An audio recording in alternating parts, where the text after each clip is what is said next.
I have the Nvidia Shield TV. This just got released a few weeks ago. It is the second generation. It comes with the 64-bit Tegra X1 processor, 256-core Nvidia GPU, 3 gigabytes of RAM.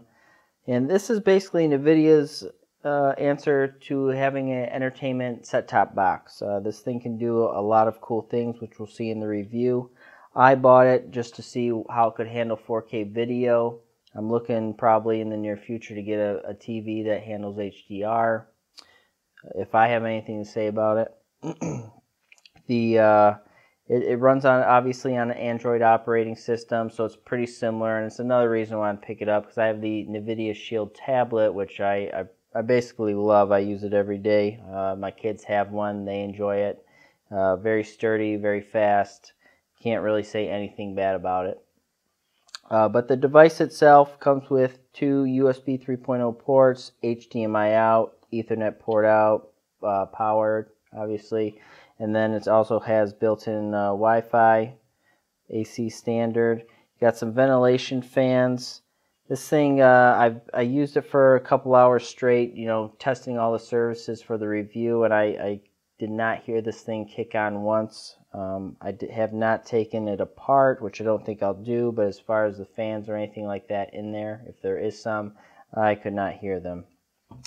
With this generation, you get all three components. This isn't the Pro version. This is the standard one with the 16 gigs of storage. But as far as the controller goes, glad that it came with it and not an extra charge. Feels really good in the hands. Very similar to the Xbox One controller. Obviously Xbox One is a little smoother, to say the least. This is a more rigid design, but once it's in your hands, it's very comfortable. The controller is really nice. Reminds me of the Apple TV. It has a cool touch feature to where you can control your volume by swiping your finger up and down. You have your voice activation, which I believe I showed in the review that it doesn't really work well, and it could be my voice. I don't know. But basically, I have this problem with my Android phone also. I have the Google Pixel, and I have it, it just doesn't register my voice sometimes. But you have your standard controls: back, home screen, navigate, left, down, up, right, and then your OK button. But I got this, obviously, for the 4K HD playback. I have a Plex server, so I wanted to see if it could handle that. I'm also looking into getting a service such as like the Slingbox or the PSN TV service, just because I feel like you can save a lot of money and get great service with all the channels. And if this thing can do it, you could buy a couple of these and surround your house with it. It's not too expensive. It's a $199 price point, but for a gaming system, compared to the Xbox One, which I believe is sitting at $300 right now, it's not really that bad of a deal. It also, Nvidia's thing, it's supposed to be a gaming device. So what we're going to take a look at today is how it does with, with some Android games, which I have no doubt that this thing will be able to play anything on the Google App Play Store. But more importantly, the Geforce game streaming app, that Nvidia put out. So basically, I can stream from my PC to this device. We'll be checking out that. And we're also going to check out Nvidia's newer service, Geforce Now, to where you basically stream your games from the cloud to this device or another Nvidia device. But without further ado, let's take a look. Okay, guys, so this is Nvidia Shield booted up. I have it hardwired into my network, not off wireless as of right now. But basically, once you're signed in, you get your top row, just things that they suggest to you. You got your preloaded apps, Google Play Store, movies, YouTube, Netflix. We also have Plex on here. So this is one of the main features or reasons I decided to pick this up and give it a try was for Plex, because I have a Plex media server running off my Drobo NAS. So it's a pretty cool app. If you guys haven't known, maybe I'll do a video on it later. But basically, you can either connect it to one of your existing servers, or you could actually run a server off the Shield itself, which is a pretty neat feature. So you'd have to hook up an external hard drive, or if you had, or make a share on your local computer that had your movies on there, you could do it that way. So here you go. So you can see it's right now it's running the server off the Shield Android TV, which is why it didn't show any of my movies. So I'll turn it to my drill bow, and then you can see all my movies recently added. So pretty cool app. Playback's very fast, and that's another thing. I mean, you have to have a machine or a device that can actually play 1080p, and I guess even if you have 4K video, you need something to have that, and the Nvidia Shield claims to be able to do that. So, pretty nice. The apps, nice integrations moved in. Very slick. So moving on, another cool feature of this is the Nvidia Game Stream, which you can do from your computer, and they also have Geforce Now, which we'll be demonstrating. But for right now, I'm going to test a little Witcher 3, which I'm streaming from my computer. It loads pretty fast, but as you can see right here, I mean, you're literally streaming it from your computer, as you can see the Explorer window.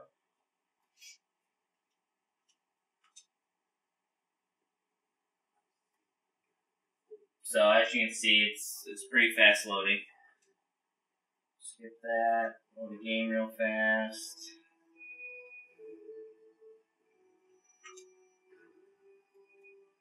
No, I definitely don't want to delete that. Load game, sorry. Not used to the controller settings, usually a keyboard mouse dude.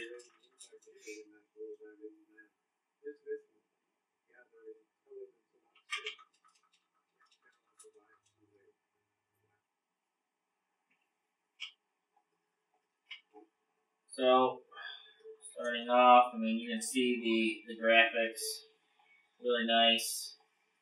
I wish you could put in the FPS counter on this, but, I mean, it's basically, you'd be counting the frames per second between your computer and the device, so, but depending on your latency, there shouldn't be too much, so,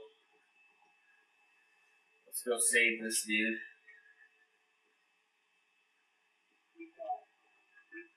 What did this man do to you?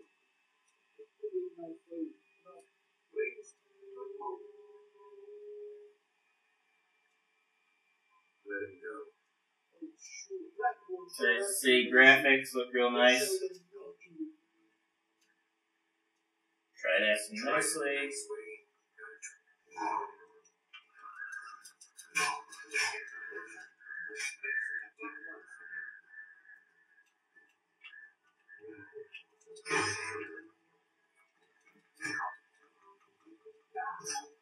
Count that. I mean, I can't really tell if there's any latency.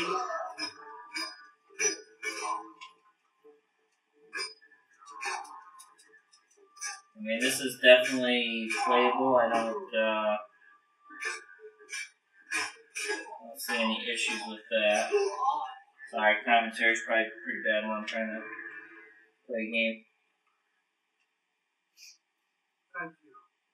If you had not come. If I had not come. You'd be dead. Yes, you would. Skip, skip, skip.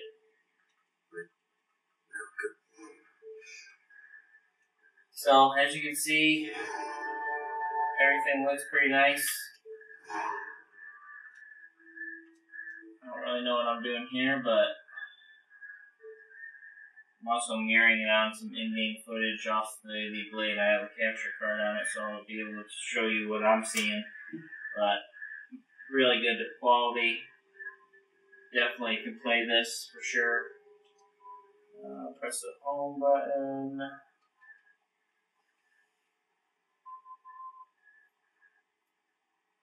So that shows the game stream. I played Fallout 4. For Fallout 4, it seemed like and it could have just been me with a controller, but it seemed kind of weird. Graphics were right. I mean, couldn't tell that there was any latency, but kind of aiming. But I'm pretty sure I can chalk that up to me not being used to a controller for the most part. I tried playing Counter-Strike. That was an issue. I tried hooking up the mouse and keyboard to it.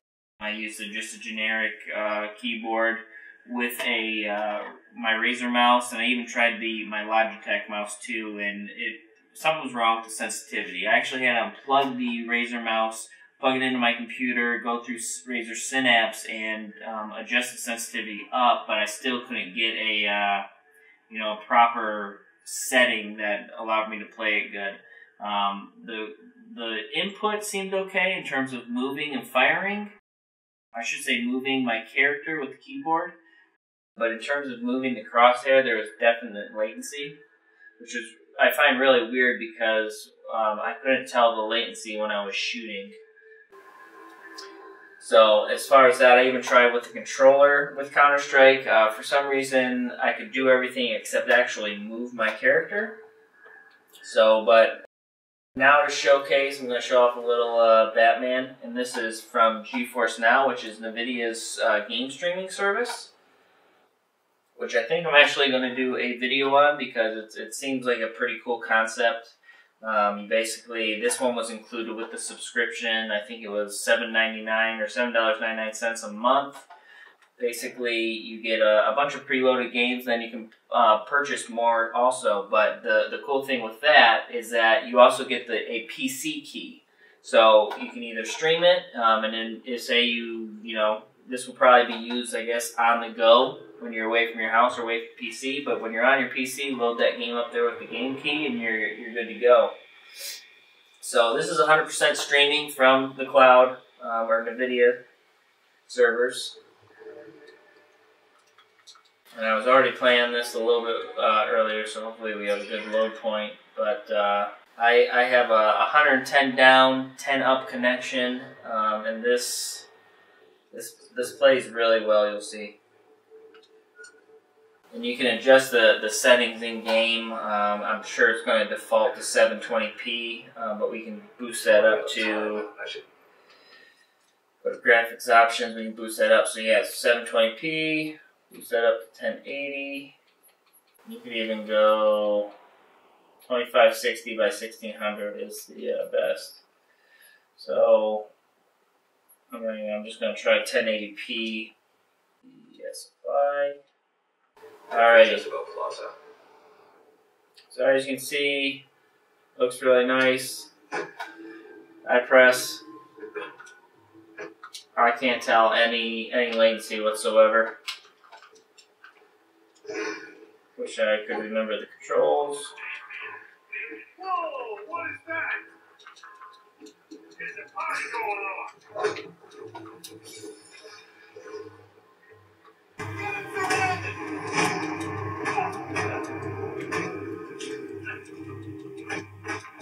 As you see, I mean, it plays very well. I also played a little Darksiders 2, which comes preloaded. I haven't bought any games on it yet, but you get enough preloaded games to keep you entertained for a little bit. But I definitely see this being a service and a device that you can take on the go. I don't know if it'd be playable if you were traveling and was in a hotel type internet, but it's definitely a cool feature. Even if you wanted to step away from your computer and go play on the couch, definitely a good way with the game streaming service. And Geforce Now service is pretty nice because it kind of offers a way to play top tier games in a sense without an actual PC. So going to settings, you can join your wireless network system. You can change apps permission. I mean, it's basically just an Android operating system. Google Cast. In Bluetooth accessory. This is when I was trying to play Counter-Strike. I Bluetooth connected my Razer or Rochi, or however you pronounce it, but basically the issues were still there with sensitivity. It was usually really slow, so it didn't really work out well. If they got that to work, being able to hook up a mouse and keyboard and actually game stream Counter-Strike in a low latency type setting, or even like League of Legends, to where I want to go sit down on the couch and play League, that'd be pretty cool. So as you probably guess, you know, all the Android games that are in the App Store, this thing's going to run with no problem with its specs. So, but definitely a cool device and a lot of apps that you can play with. I'm pretty happy with how it's performing. So guys, as you can see, the Nvidia Shield TV can do a lot of cool things. You know, the only thing I've had issue with was, you know, peripherals, and I believe those could be fixed with the, you know, a simple software update. But as far as, you know, 4K playback, you know, testing on Netflix and YouTube, didn't have an issue. Playing, you know, movies from Plex, which is one of my main things of wanting this, it performed awesomely. You know, as far as the gaming features of this, I really was impressed. You know, as I'll admit, I'm not too big into any of the Android games that are out, but being able to stream games from my gaming PC on my local network's awesome. And even the Geforce Now service, you know, I'm definitely going to check that out more. I really like what they're trying to do with it. You know, being able to play, you know, 1080p games streamed from the cloud to a device, you know, is pretty awesome. So I'll be definitely checking that out more. So look for a video on reviewing that whole thing.